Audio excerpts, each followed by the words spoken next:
This club has a portrait of a man who was accused of trying to assassinate his gay lover. This man is the leader of the Liberal Party in the 1970s. His name was Jeremy Thorpe, and basically he had been having an affair with Mr. Norman Scott. When he tried to blackmail him, he allegedly hired an assassin to shoot him, but it ended with Mr. Scott's dog, Rinker, being shot instead. When he was put on trial, he was known as the Ditto Man, because under police investigation, he said first no comment, after which he kept repeating ditto throughout, and he remained absolutely silent through the entire trial. As I said, he was eventually found not guilty, and that's why his portrait still hangs up in the august club, the National Liberal Club in the heart of Westminster. I'm in Rotherhithe. This is Sands Film Studios. It's an incredible place full of picture archive documents for use in creating films. If you want to put a film of a certain era here, then you come here and look for the reference to see what exactly it looked like from that time, so you can be accurate in architecture, in your clothing, in ornament and sculpture. Everything here is just full of original source material that you can look at to find out what it would have been like at a certain period. They've made some incredible films here, including a really famous production of Little Dorrit. But the other thing to note about this is the timbers in this building. So look at the timbers here. Can you see that they're all very same type? Well, it was explained to me by a man who works here that these timbers come from, we're in Rotherhithe. This is where they also be the breaking up of old ships here. And this particular building is made up of reclaimed timbers from ships. Look at this. This is the original Mary Rose. Obviously, this is not for the Mary Rose, but if you turn it upside down, look at these timbers here. They are the same as the timbers here. This whole building area here is made up of reclaimed original ships' timbers. It's Sands Film Studios in Rotherhithe. So I'm in the ancient Guildhall, the home of the Lord Mayor of the City of London. It was built in the 1750s with money that was extorted from nonconformist Christians whose beliefs meant they couldn't hold public office, and they were forced to give money instead to avoid going to prison, I think. And this is the Great Hall.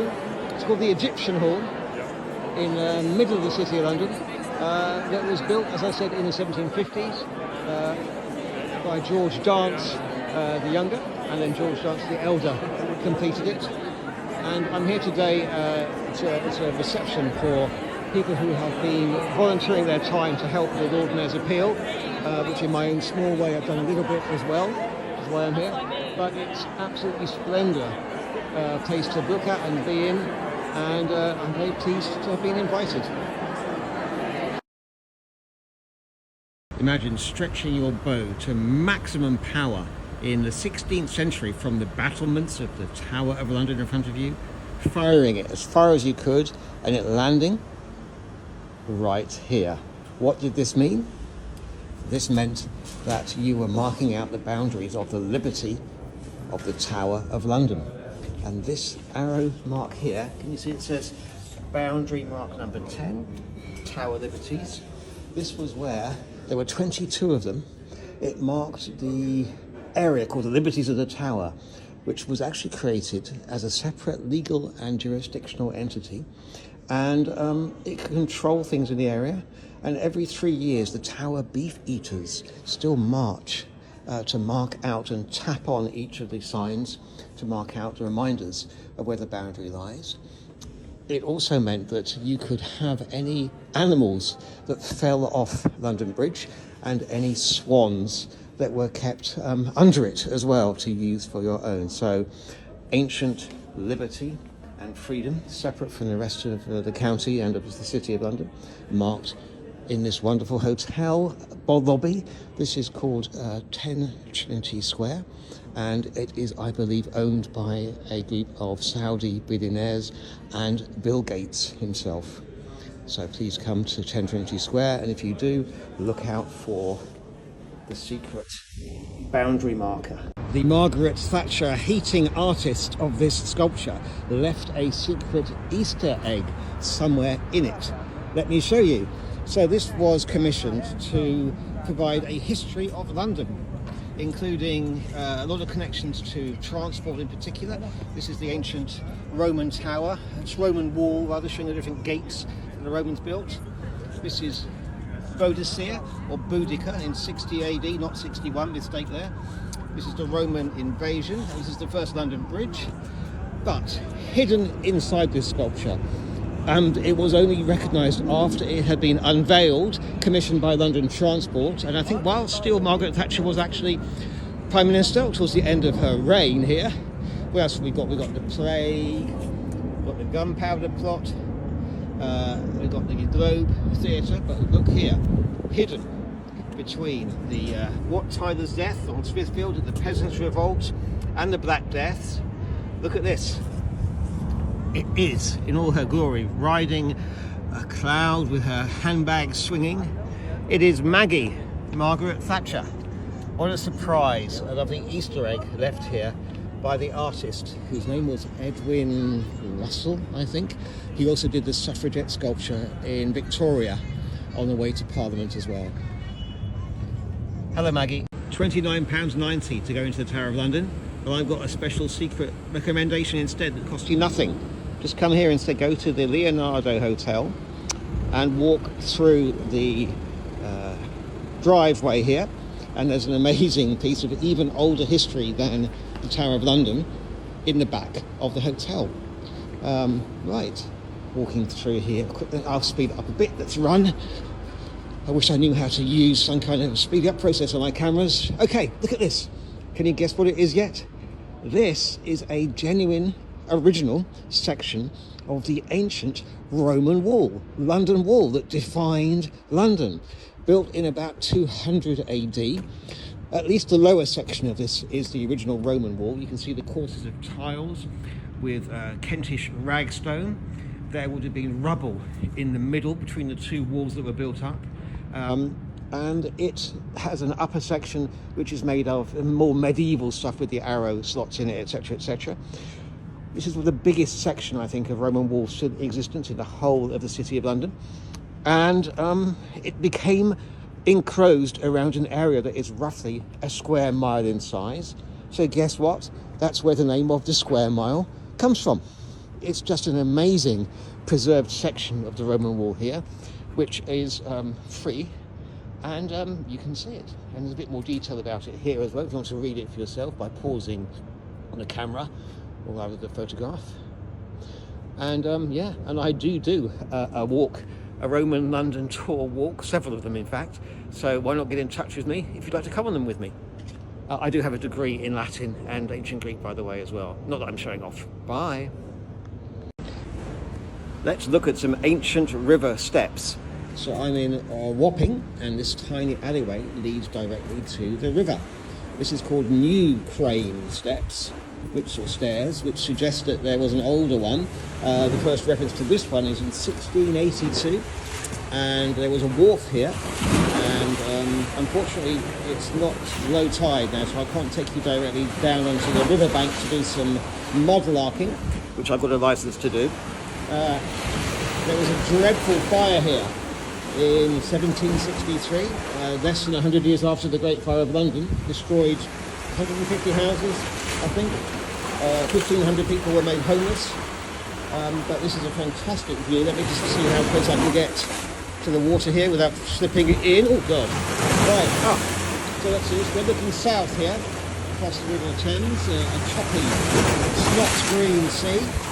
What a spectacular place, and there's a Thames Clipper Uber boat going past. I must come back here one day when it's low tide and do some mudlarking. Start with the Romans coming here in 43 AD. In 60, the first London Bridge. Queen Boadicea destroyed London in 60. They say 61, but it was 60. Then this shows the first Roman settlement here, showing the wall they built in the year 200 roughly, and where the different gates to it were. They show the population growing, the first fire, big gap here. The Romans actually left in 410 thereabouts. Then this is the Norman Conquest, the Tower of London, which of course is just over here. Then we have Westminster Abbey, the first Lord Mayor of London, Henry Fitzalan, in 1189 rather. London Bridge and Stone in 1209, the Black Death, the Peasants' Revolt, and of course Margaret Thatcher hidden here as a secret Easter egg. This is the Wat Tyler with the Peasants' Revolt, 1381. This is Dick Whittington, the famous Lord Mayor of London, who made his cat his fortune. This is the Guildhall rebuilt using money left to it in Dick Whittington's will. This is Shakespeare, the Globe Theatre, the Plague. This is the early 17th century, the Gunpowder Plot, 1605. That is Guy Fawkes, of course. Then we have the Plague again, the rats coming out. We've got the Civil War. Oh, that's the first plague, not the second plague, sorry. We've got the Cavaliers here. We've got Charles I being executed in 1649. We've got more rats coming. Great Plague again. And Bring Out Your Dead, and this was the real villain of that, of course. It was the Flea. Then the Great Fire the next year, and this is all around this area. Then the reconstruction of London, including St Paul's Cathedral. You've got the Mansion House built where the Lord Mayor lives. You've got the Frost Fair. You've got the creation of the museum, the British Museum, including some of the mummies that they brought in. You've got here the first street lights, the river police, the omnibus service. You've got the construction of the House of Parliament after it burnt down in 1834. You've got the creation of the Nelson's Column in Trafalgar Square. You've got the Great Exhibition in Crystal Palace. You've got the Metropolitan Line, so you've got the first train service and the underground living in London. You've got the Metropolitan Fire Brigade establishment here as well. You've got the Great Tower Bridge, which can't see, it's just behind there sadly. It was built then as well. You've got the deep level tube here, and quite amusingly you've got here this omnibus actually has the name of the artist Edwin Russell listed on it, insisted by Simon Buchanan and Tanya Russell, his wife. So that's quite amusing. They put their own name inside there. Then we come into the First World War with the Zeppelin raids. We've got the Blitz, and we've got the Battle of Britain, the Great Exhibition, and the Thames Barrier in 1982. So that shows an entire history of London in one sculpture. So is this the site of one of the worst jobs in history? Let's find out. I'm at the entrance to the Rotherhithe Tunnel. This is one of the shafts, ventilation shafts designed not for cars, but in 1904 to 1908, when this was designed, it was designed because of the noxious fumes created from the horses that used to walk or run, whatever, up and down along the tunnel here. This was to vent all the noxious fumes. You can see the LCC, the London Council signage in all of the railings here. And the worst job in the world, it was the people who used to have to walk up and down the tiny little stairway and then the pavement next to the road itself as it goes under the Thames here all the way to the other side, shoveling up all the excrement created from the horses who had been voiding their bowels regularly, as they do everywhere all the time. What a horrible job to work underground shoveling manure, let's put it that way. Here we go then, the Wapping tunnel shaft. So through here is Britain's most expensive house, on sale currently for £250 million. It's all very secluded. We're in Regent's Park at the moment. The house is called The Holm. It's 205 years old and fantastic. It's on 4 acres of land, and it's owned by someone associated, I believe, with the Saudi royal family. Now the thing is, a few years ago, Crown Prince Mohammed bin Sultan put a lot of his family members under house arrest and tried to reclaim from them a lot of the assets that they had, I believe, in some kind of an anti-corruption drive. And the loan against this house was defaulted on, which means that it is now for sale. Just imagine owning the most expensive house in Great Britain. Unfortunately, I can't get a guided tour around it despite my TikTok influencer status. Anyway, come and have a look at it yourself and maybe you can bid for it.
the man who wrote Robinson Crusoe also wrote this, which got him into so much trouble that he almost died and was bankrupted.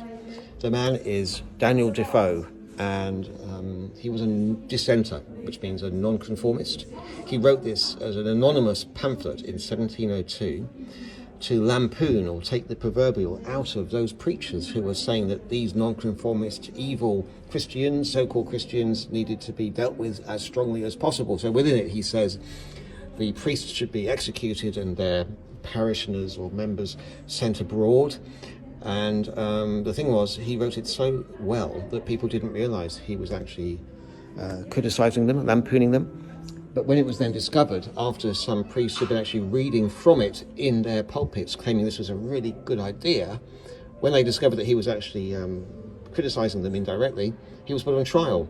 Early years of Queen Anne, he was found guilty, he was fined, he had to stand in the stocks in 3 places over 3 successive days. Luckily, he wrote another pamphlet called A Hymn to the Pillory, which was sold by his supporters, and they protected him from being pelted with excrement and rocks, etc. within the snow. But then he was bankrupted by this, and he then went on to become a spy, we believe, for Queen Anne. But anyway, this is the document that got Daniel Defoe into so much trouble. So Queen Elizabeth I would have loved Instagram because she loved filters, tight control of her images. When this painting was made, shortly after the defeat of the Spanish Armada, over here in 1588, I was told that she's got no hair, no teeth, and her body was very disguised here in these huge puffed sleeves. This is the British fleet safely sailing around, and after the defeat of the Armada, who were destroyed utterly and fled around Scotland and Ireland, this painting was made to celebrate her success. So what have we got here? Her fingers are touching America, representing Britain's imperial aspirations towards the globe. The pearls that she's wearing, which are everywhere, are representations of wealth, incredible power and authority to have them all over herself. Of course, a classical idea that the pearl means virginity, which is why there's such a prominent one here in such an interesting position altogether. And it's an incredible representation of the power, wealth and authority that Queen Elizabeth had over the country. There were 3 copies of this painting made, and they used to be on display here in the Queen's building in Greenwich. Sadly, the other 2 have been sent back to the people who own them. But if you come here, it's free to visit and have a look at Queen Elizabeth in her stylised, Instagram-friendly way. This is a chained Bible created in the reign of Henry VIII. And so what happened was, towards the end of his reign, in order to appease the reformers that were starting to come up with the radical new ideas, which led to eventually the creation of the Protestant Church in England, although he declared himself to be the head of the Catholic Church in his country, that's why he was able to still keep his old religion as such, but to speak, he was the head to divorce Anne Boleyn, his wife, not Anne Boleyn, his first wife, Anne Boleyn for Anne Boleyn. So, and each of every parish church would have a copy of this Bible in 1541, and he ordered it that it would be chained to the pulpit. So we have here an original chained Bible created by Henry VIII as part of the moves towards the reforms of the Church of England. What else do we have here? We have Erasmus's Latin translation of the New Testament, paraphrasing to English. It's interesting, fascinating that both Catherine Parr, the last of the 6 wives of Henry VIII, and Mary I, also known as Bloody Mary, both contributed to this by translating 1 book of the Gospels each for this edition. So we have a Protestant queen and a Catholic queen, both contributing to the same edition of Erasmus's Latin Bible. There is no blue plaque on this building, but there should be. Why? This is number 21 Queen Anne's Gate, the home of the head of the Secret Intelligence Service from 1926 onwards. A man called Stuart Menzies was the head of MI6 based here, and it was due to his patronage that, amongst other things, Bletchley Park was purchased and given to the nation for the spy breaking in the Second World War. And a campaign has been maintained to provide a blue plaque here to commemorate his living here. However, it was denied because he was the personal patron and therefore supporter of, sadly, Kim Philby, one of the worst double agents in British spy history. And it was due to him supporting him that it was actually acknowledged by the committee which award blue packs across the country, English Heritage, Professor Ronald Hutton, the chair, that they couldn't ignore this fact. And that's why, sadly, this doesn't have a blue plaque on it, even though the man who lived here was in many ways responsible for the British winning the Second World War. But there you go. You have to consider the entire situation when awarding the blue plaques in this sort of location. I'm going to show you the rudest and possibly one of the rarest copies of the Bible ever made. We're in the Museum of the Bible Book in Limehouse, and my friend David Smith is the curator here.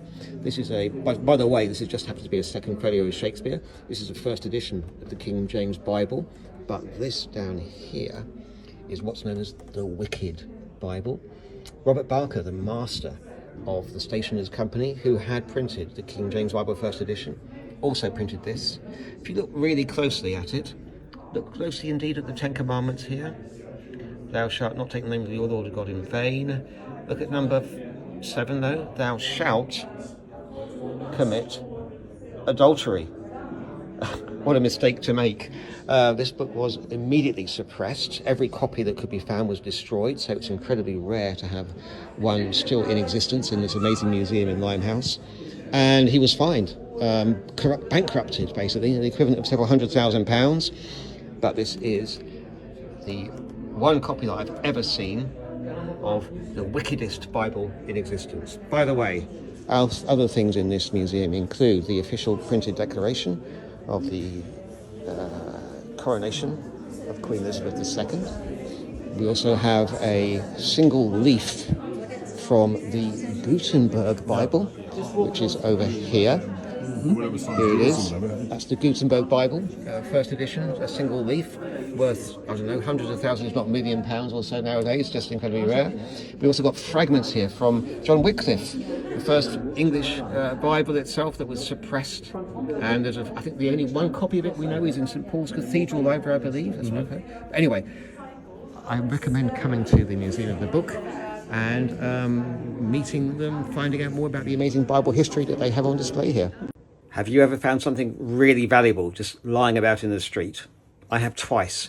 I'm going to show you them. They're not just valuable, they're also beautiful as well. First thing was about 6 or 7 years ago. I just found this in the street and I knocked on the door. They said, yes, you can have it, and we're chucking it out.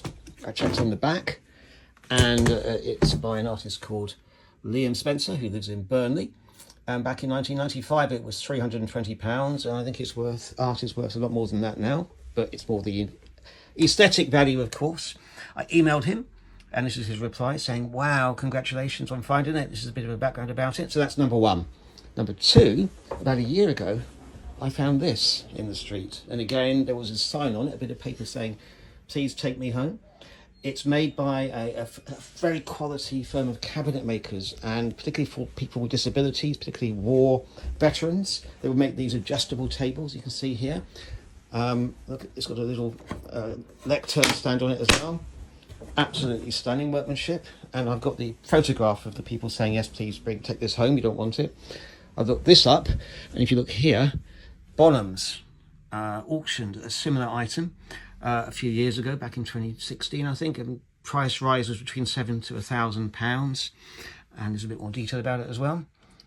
And that's it. So there you have two separate, fantastic objects that make my house full of beauty, which I just found in my neighbourhood in the Peckham/East Dulwich borders area. I'm going to talk about this extraordinary document from 1662 that I bought last week. This is David Harry, I'm the London Spy. Okay, so the year 1662, it's just 2 years after King Charles II's restoration and the fall of the parliamentary government. And this was an example of the state registered and state permitted press. As you can see, it says published by authority. So during the Puritan era, the press was relatively free to distribute all sorts of pamphlets and magazines and leaflets and ideas about the radical foment of different religious beliefs, etc. When Charles returned, he wanted to regulate these dangerous ideas, and there was an act created to effect in May 1662, just a few months before this, that really restricted the importation of information from other countries, as well as who was allowed to print documents, etc. So this is really the press that was allowed at the time. It's a weekly document, and it's called the Mercurius Publicus. Mercury, the messenger of the gods; Publicus, because it was for the public. And as you can see here, it's got both English, foreign and local news from the nations, and for information of the people, and to present false news. So they clearly were trying to dictate the agenda of what was happening at the time. So the particular story on the front page is all about a group of wicked varlets who have been arrested on suspicion of being traitors who have been lately apprehended. It goes through that. You can pause to read this if you want to, but it goes through to explain who they were, what they were accused of, and the plots that they were having. And basically there had been a very serious plot just a year before, finishing in sometime in early 1661 by a man called Thomas Venner, who was a member of a group called the Fifth Monarchists. And they had genuinely tried to destroy the royal succession and kill Charles and all his supporters. They'd been violently suppressed. They had an end in Wood Street in the city of London. It was by what became the Coldstream Guards, who were a parliamentary regiment. They would have actually been disbanded, but their role in putting down the Fifth Monarchists meant they were saved by the appeal from their leader, General Monk. So you group together these revolutionary people here. So not only do they talk about the Fifth Monarchists, they also talk about the Anabaptists, early Baptists, and bizarrely fighting Quakers. Now, to us, Quakers are associated above all with pacifism. So how on earth could they have been viewed as being fighting? There are possible reasons for this. It may well have been that they were just not well known, because this is at the very early days of Quaker protestation. Or it could be they hadn't fully actually acknowledged their pacifistic tendency by this point. I'm not really sure, but it's a fascinating conjunction to call Quakers fighting. The rest of the document contains a lot of different stories, a lot of it foreign. This is to do with some nails that were being spikes that were being specified for supplying to the Navy and to avoid corruption. Then you've got stuff from Paris, Vienna, London again, and Danzig, I think that must be. What you've got, you've got an advert. So this top one is to say that there were false rumours circulating about these accused tyrant killers. Underneath it here, there's an advert from some medical lozenges that can be bought from a certain address, and it's going through the fact that there are fake medicines about which need to be ignored. You can only buy them from certain places. More foreign news. Königsberg, I'm not sure what Wilder is here. Okay, and then another advert, a lost watch. Some more. That's this to do a book about London and the coronation of King Charles II. And then finally at the very end, you've got a just a detail about the princes. So it's printed by Richard Hodgkinson, living in Thames Street over against Baynard's Castle, 1662. So this was effectively the weekly. Oh, there's a Star Chamber here as well, which was formerly it was to do with the oppression of news. So long video, I'm afraid. I hope you've watched to the end, but I just love finding genuine. There's nothing better than a proper, real first source to look at the past and try to understand how people thought in the past, and just generally making the connections, which is what I love doing on my tours. You can always book my tours, david@thelondonspy.com. Have a lovely evening. Just look at this. Absolutely incredible. I love the way that the sunlight plays on the sort of terracotta style view here. Waterhouse Square. It's now run by WeWork operate here, and a company called something Gain, some kind of a company looking at margins on the marketplace. There's someone's nice dog here. Okay, game theory. Look at this. It goes all the way right through here this amazing double courtyard. And let's spin around again. Looking at this lovely attention to detail, wonderful brickwork here. Walking through here, now there's even a connection here to Charles Dickens. If we look around the corner here and up here, we shall see that he lived here.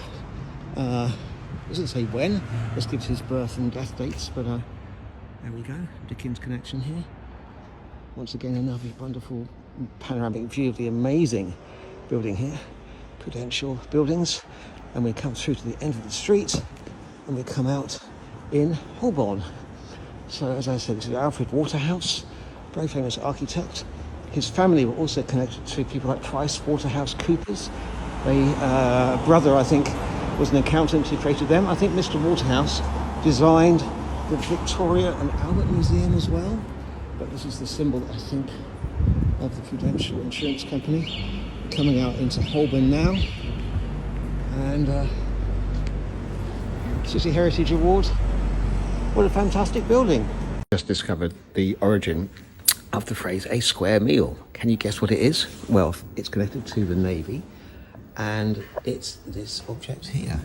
The square meal. This is a square plate recovered from the deck wreck of a ship called HMS Invincible, and it was a standard size issued to all the crew. And as you can see, it's square. One side is missing an edge, but it was 12 inches square, a foot square, and it was used to eating the sailors' hot meal of the day. And it is, I've just been read on the inscription here, the origin of the phrase a square meal.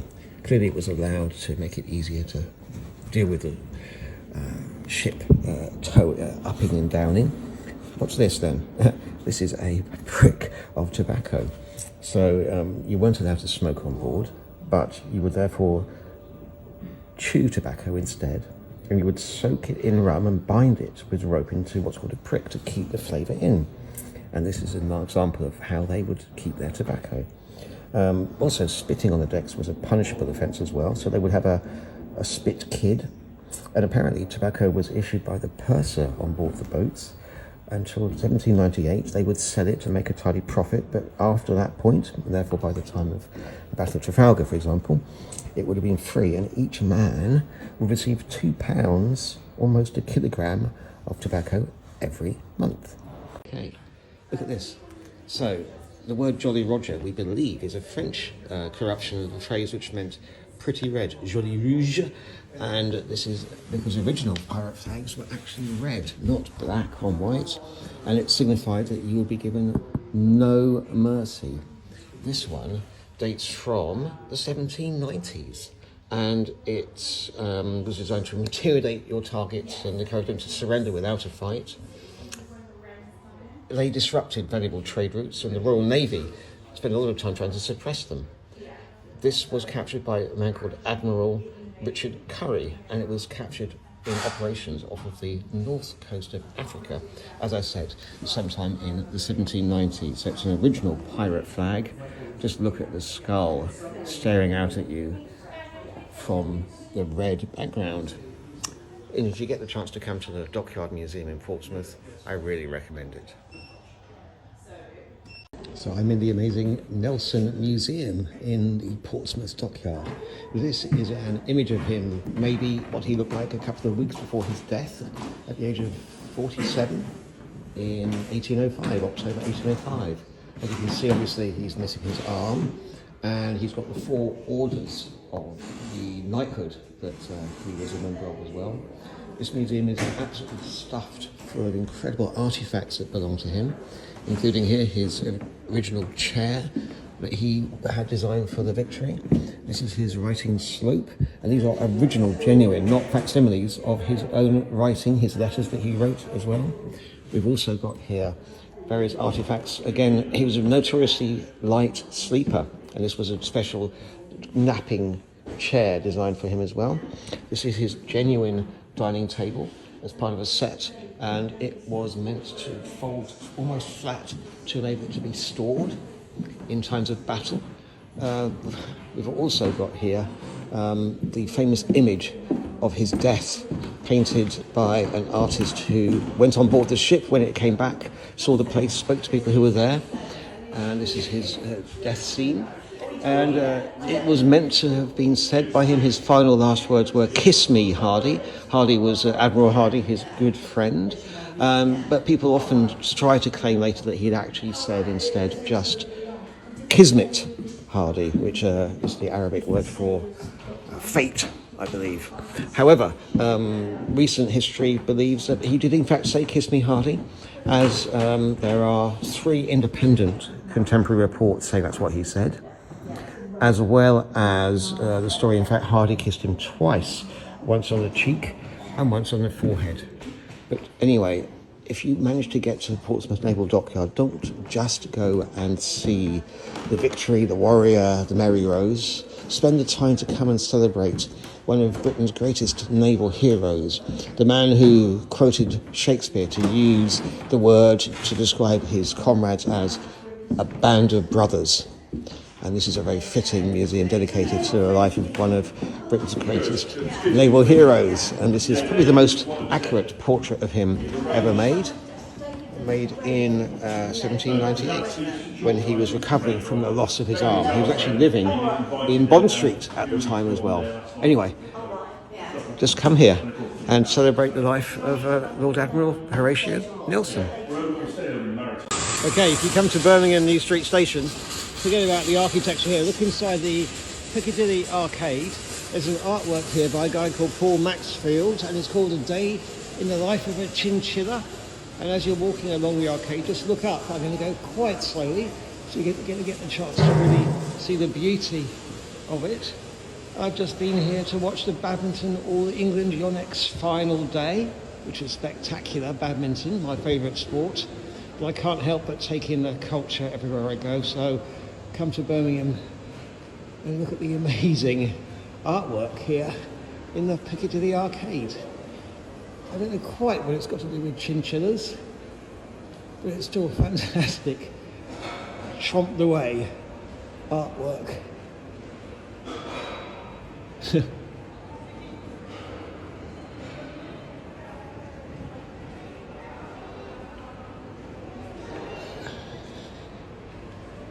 I mean, just look at this, fantastic.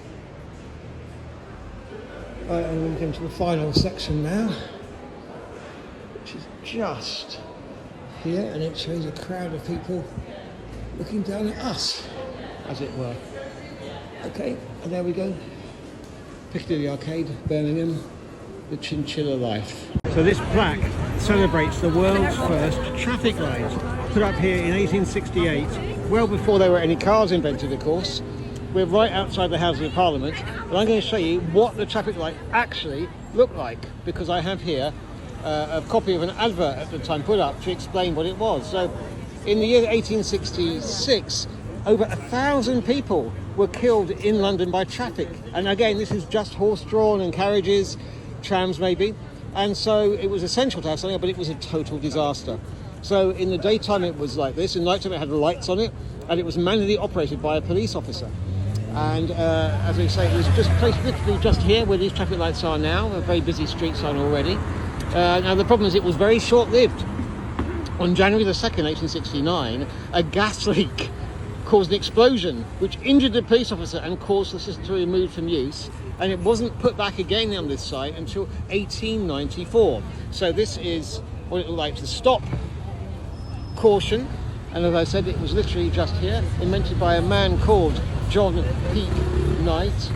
And the very first traffic signals, electric ones, were in 1912 by a man called Lester Wire, a policeman in Salt Lake City in Utah. Anyway, we celebrate here the world's first traffic lights. So the world's longest running play, The Mousetrap, over 70 years, is on at the St Martin's Theatre. Yeah, it's sold out. I'm not going to tell you who done it, but it's a big shock, a surprise. Anyway, but I've just noticed that the theatre next door to this, it's quite amusing. They played on the theme of The Mousetrap. They've got a play here all about the Vardy v Rooney case, and of course they called it The Scouse Trap, which I think is a fantastic play on words. Brilliant. And I did actually go and see one day of the Vardy Rooney trial in the Royal Courts of Justice, sat in on it. You can go to any trial there free of charge. Well, not really trial, obviously. more. There's no trials there as such. It's more cases, etc. Anyway, it's a great place to look at, and there we go. Divorced, beheaded, died. Divorced, beheaded, survived. Henry VIII's 6 wives. Well, the first one divorced. Actually, Henry claimed he'd never divorced her because their marriage was never legal in the first place. Because his wife Catherine of Aragon had originally been married to his older brother Arthur. And Arthur died, and then in order to get married in the first place, way back, he'd said they never actually consummated their marriage. But then when it came to divorce her later, he said in fact they had, and therefore the marriage was illegal and should never have happened in the first place, and therefore he couldn't divorce her because they weren't married. But Catherine's friends and the Pope, etc., published this anonymous book called Philatheles Hyperboreus, which means the truth-loving man from the north, in 1533, to try and prove that the marriage was legal and that therefore Henry couldn't divorce her. So this was an early sort of false news attempt to go against Henry's dictate, and published by his enemies. It's in the amazing bookshop Peter Harrington in Dover Street. And what an incredible historical document. So part of the culture wars of the Tudor era. And this is one of the counterblasts against Henry's attempts to divorce his first wife. What an amazing historical artifact it is. I'm going to tell you about the most controversial altar in history, and it's in this church, St. Stephen Walbrook in the City of London. This is a Christopher Wren Church, started in the 1670s, following the Great Fire of London. And the altar is this.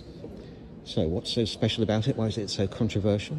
It was commissioned in the 1970s, and it was made by the very famous sculptor, Sir Henry Moore. He did it in his back garden, and then it was taken here. And the problem was that the congregation, members of it anyway, felt that it wasn't really a Christian altar at all. It does look like something that Aslan would have been slain on in those books. It's got these sort of going in and out. It's been nicknamed the camembert because it looks like an oozing cheese that's gone off, as it were. But as I said, members of the congregation objected so strongly to this that it had to go to the highest consistory church of England. It then appealed up to an even higher church, and they eventually decided it was allowed. But there were still problems as well, that the church was so poorly constructed and its basement area, as opposed to the beauty of its up section, that they had to underpin the floor here. Then they had to break a hole in the side of the church because they couldn't bring it down the steps on this side. And therefore they cut a huge hole over here behind this wainscoting. They rolled it in on its side across the floor here, I think in 1973, and eventually settled it in its place here as well. I think it is a perfect match, actually, for the beauty of the church. It's made from the same marble that Michelangelo used, and it's stunning. And this is one of my favourite churches in the City of London. It's called St. Stephen, Walbrook, and it's got beautiful concerts here. You can just see wonderful things, but always remember this accused of being a pagan altar stands in the middle of it. We associate churches with saving souls. This church also saves lives as well. Let me explain. So this is one of my favourite churches. It's called St. Stephen Walbrook. This is St. Stephen, one of the earliest Christian martyrs. And the director here, a man called Chad Vara. Well, the first ever service he attended as a newly qualified vicar was for a young girl who had committed suicide. And he swore then to dedicate the rest of his life to saving people who were in extreme need. And in the basement of this church, he founded, in 1953, the Samaritans. This was the very first telephone that was used by the Samaritans. And this is Mr. Chad Vara holding the phone outside the church. And you can read a bit more about the history of the Samaritans here as well. And so thousands and thousands of people have been saved by calling the Samaritans in extreme need. What a wonderful idea. And a fitting tribute to him is the beauty of the church in which he was rector for, I think, over 50 years. So if you're ever in the City of London, it's by Bank Station, please drop in at this wonderful church. They have often concerts here, etc., etc. It's a stunning place. This street contains not one, but two incredible secrets. So the first of them is this building here.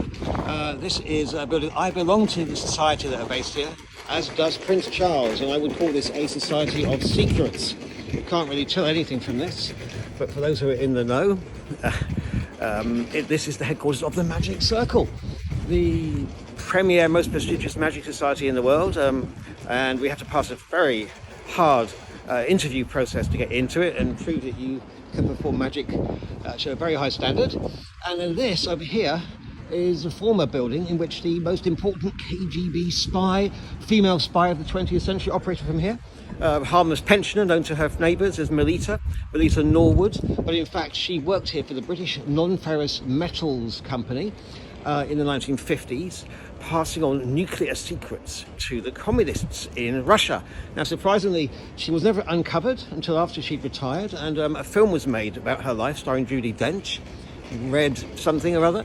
But anyway, this is the building from which she operated. They specialised in what was called tube alloys, was the code word for it, but in fact they were looking into Britain's nuclear weapons developments, and she was a key figure in passing on all our nuclear secrets to the communists, the Russians, to allow them to catch up to us in the arms race in the 1950s. So not one secret, the spy secret, but two, the magic secret, both in this innocent looking street called Stevenson Way, very close to Euston Station.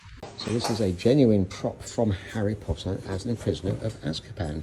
This is the real book bound by my favourite bookbinders, Wren Bookbindery, and it's on display in their window.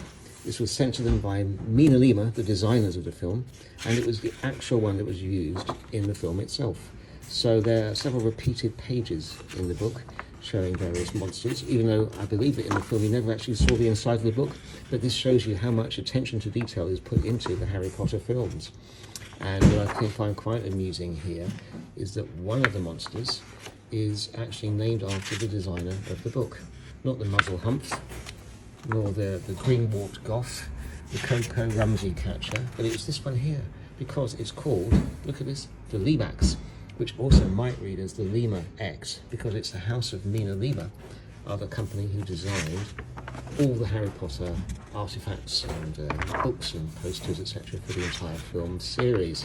So come to Withan Bindery in Hoxton, and in their window you can see the genuine artifact. It was obviously rebound with a furry front and monster teeth for the film itself, and probably motorised to go under Harry Potter's bed.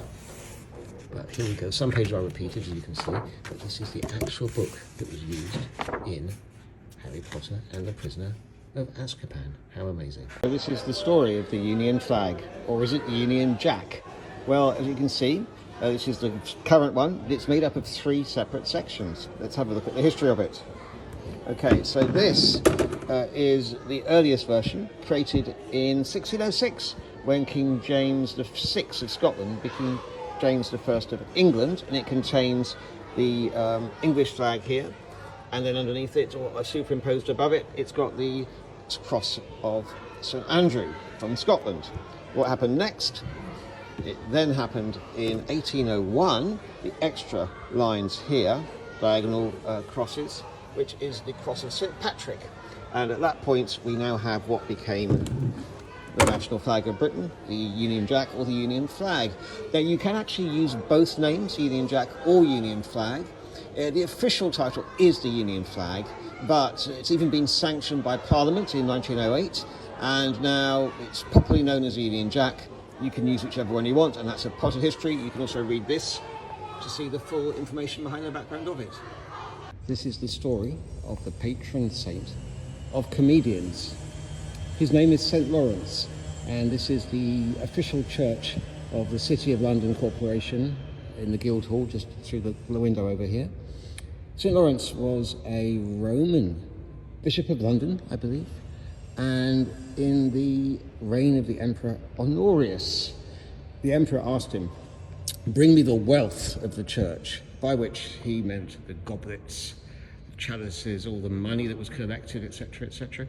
However, Lawrence being, well, some might say a bit passive-aggressive, others might say just being religious, gathered together instead all the beggars, all the people with disabilities in the streets, etc., presented them to the emperor saying, behold, the true wealth of the church.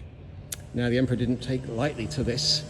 He, in fact, condemned St. Lawrence to execution, and the painting above the altar demonstrates the method of his execution, which was to be grilled to death like a barbecue steak burger on this metal object of torture.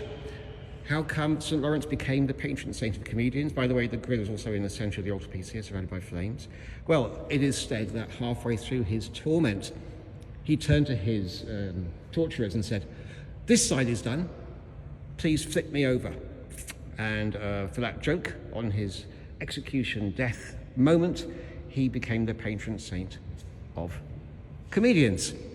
This church is wonderful. It's right in the middle of the city of London. Just been reopened for refurbishment. There's still scaffolding outside.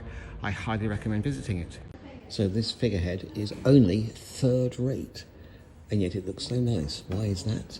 It's because ships in the Royal Navy were classified according to 6 standard rates, which was determined by the number of guns and men they carried. So a first rate, such as the Victory, and I'm in the Naval Dockyard Museum here, which is next door to the ship, the Victory, would have over 100 guns and some 800 men and officers. And a third rate, which is what this one, HMS Illustrious, have, which was launched in 1803, the most common ship type in the Navy, would only have maybe 74 guns and some 600 officers and men. And actually, of the 27 battleships that were in the Battle of Trafalgar, 19 of them were of the third-rate class, such as HMS Illustrious, whose figurehead is in front of us here. So that's why this is only a third-rate figurehead. It actually is a portrait of King George III, the man who lost Britain's colonies in America and is a figure of fun in the musical Hamilton. A throne fit for a monarch in the place of the monarch's execution. King Charles I was brought into this banqueting house January the 30th, 1649, by orders of Oliver Cromwell and Parliament. He came through this door. He was deliberately wearing a second silk shirt that day to stop him being seen to shiver in the bitterly cold January weather. He was marched underneath these amazing paintings, painted by Peter Paul Rubens, commissioned by his father, King James I, celebrating the might of the Stuart majesty and various aspects of royal life. He was taken to this window. The window was opened up. There was a wooden structure just outside it. When he was led onto it, he made a brief speech. He knelt down and his head was severed from his body. And this is the spot. Just opposite us, we have what's called Horse Guards, which was the original entrance to Whitehall Palace, where we are now. You've got the Horse Guards, these are the Life Guards Regiment. And the clock itself, look at the clock. Can you see that at 2 p.m, or the number 10, there's a black mark. That mark represents the 2 o'clock in the afternoon time that King Charles I was executed on this very spot in 1649. You can now visit this place occasionally. It's very rarely open today. And they have these special mirrors put here so you can look up and see the wonders of Peter Paul Rubens sealing in this miraculously preserved banqueting house. Did you hear about the upskirting scandal in the House of Parliament? Let me explain. So this is an original Pugin tile designed for the House of Commons in the 1850s. And there is the definite description. And this is me photographed, because you can't film in there, in the House of Commons, because my friend took the photo, look, holding my own tile and pointing at the floor where those same tiles are held there as well. She explained to me that there is some additional tiles here. If you look closely at this, can you see here? I'll turn it sideways. These lions look fine. Yep, they're looking okay. But the ones next to them, their eyes are missing. And she explained to me that she'd been told by a friend who's a guide there that across all of the central sections of the walkways in the Houses of Commons, House of Parliament, the lions have had their eyes removed, or they're closed, depending on how you want to look at them. And that's because ladies whose skirts were wide open would be walking down the centre of the corridor in the House of Commons. So they deliberately blinded the lions to avoid them looking up the ladies' skirts. Whereas on the left and right sides, the men would walk with their trousers, and therefore they wouldn't be ashamed to have the lions looking up their legs. Now, I've no idea if this is true. I've got a friend who works as a guide there. She said it's told as a story there, but not necessarily actually believed. But I can't think of any other reason why you would have two different types of lions' eyes there. Ironically, there were no women elected as MPs until much later than this. The first MP was Constance Markievicz. She didn't even take her place because she was an Irish nationalist. Then it was Lady Nancy Astor, who eventually was the first woman to sit in the House of Commons. And she was an enemy of Winston Churchill, by the way. Famously, she once said to him, "Winston, if you were my husband, I'd poison your coffee." To which he replied, "Nancy, if you were my wife, I drink it." And that is the story of upskirting in the House of Commons. So come with me into Gandalf's lair. Why is this Gandalf's lair? When it's 1583, this is the Grapes.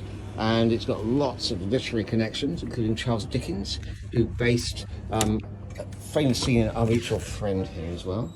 Francis Bacon, lived down the street.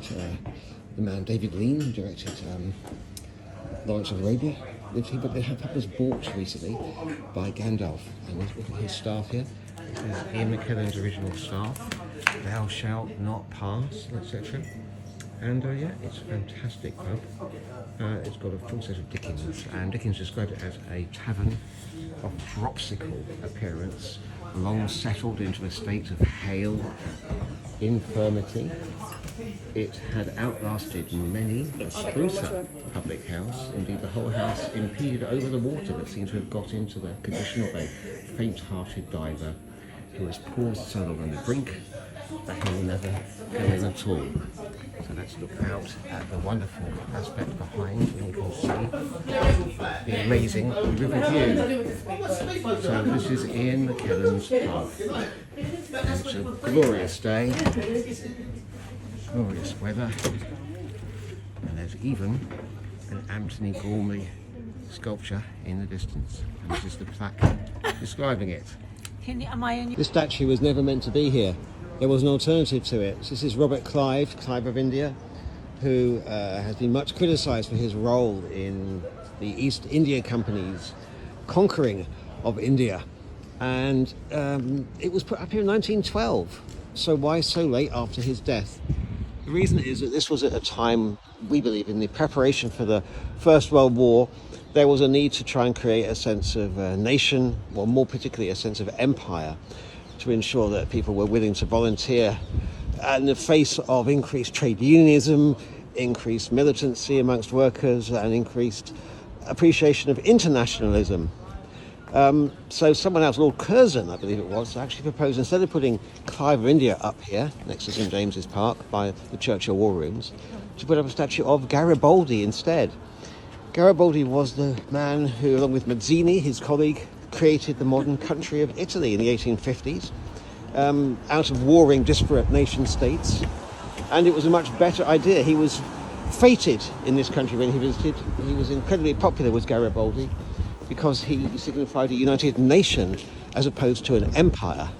And I think perhaps if he'd been put up here, there wouldn't be the call for his statue to be pulled down, as there have been for Clive of India's statue itself many times, particularly since the Colston statue was deposed in Bristol. Right, let's go mudlarking.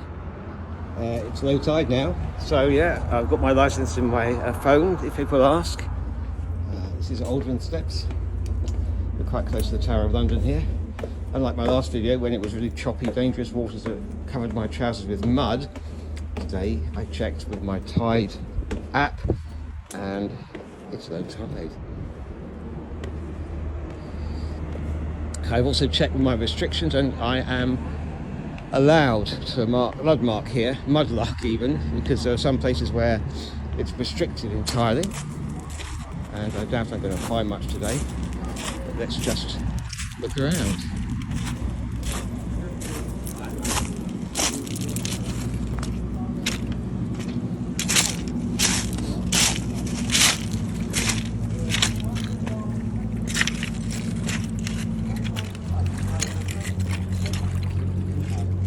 Well, it's not as I'm going to find anything really valuable immediately, but what I will do is stop recording now, and if I do find anything, I'll put a video up about it a little later. If you look really closely at Queen Victoria's nose, you might be able to see that it doesn't quite have the same colour as the rest of the sculpture, and there's a thin line around it as well. That's because a while ago some workers were working on the sculpture, and one of them dropped a heavy object, maybe a hammer, that smashed off the Queen's nose. People do say she looks a little bit like former Prime Minister Harold Wilson, in fact. However, they've attempted to repair the nose, but for some reason they've never quite been able to match the colour exactly. And you can see that thin line as well, which I'd like to scamper up there with a bit of polyfiller and try and fix that too. But anyway, that's why the Queen's nose is not the original, and why it doesn't quite look the same. So how many days in a year? 365, but it's not always true, and not just leap years either.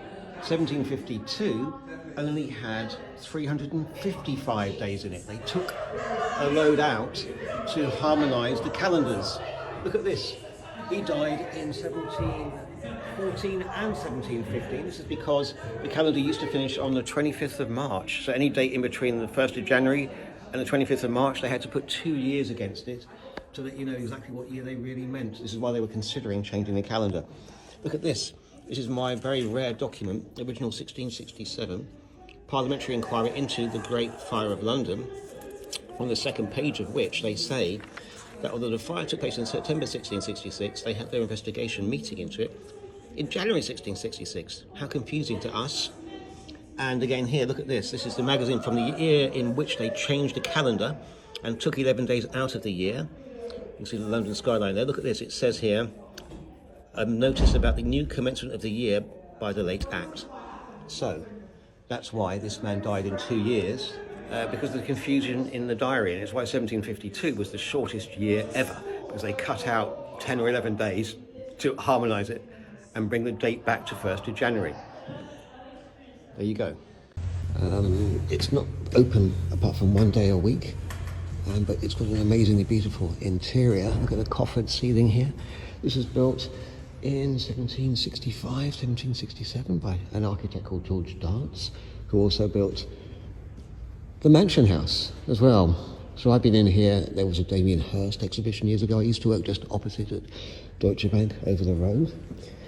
And something unusual about the building of this church, if you go inside the vestry, open the lock, and go up these stairs here, behind the place which says no public access, please ignore that, but don't do that if you're at home. There are these steps, and this is outside the main body of the church, because uniquely in the City of London, this church has a pulpit that can be only accessed by leaving the church. So this is the pulpit, and we're looking around. Oh, we've got one extra visitor now, so it's 5 people today. That organ apparently used to belong to a private house somewhere in Highgate, if you can believe it. And yeah, here we go. So yet another one of the amazing City of London churches that is only kept open by volunteers such as myself. Please come and visit. It's a bit sad to have only had 5 guests in 4 hours, but I don't mind. It gives us a chance to learn about these amazing buildings. And see you again soon. I'm David Harry. I am the London Spy. This is London. And please follow me if you like the videos. Click on the links to follow my TikTok, and come and see me at one of my tours.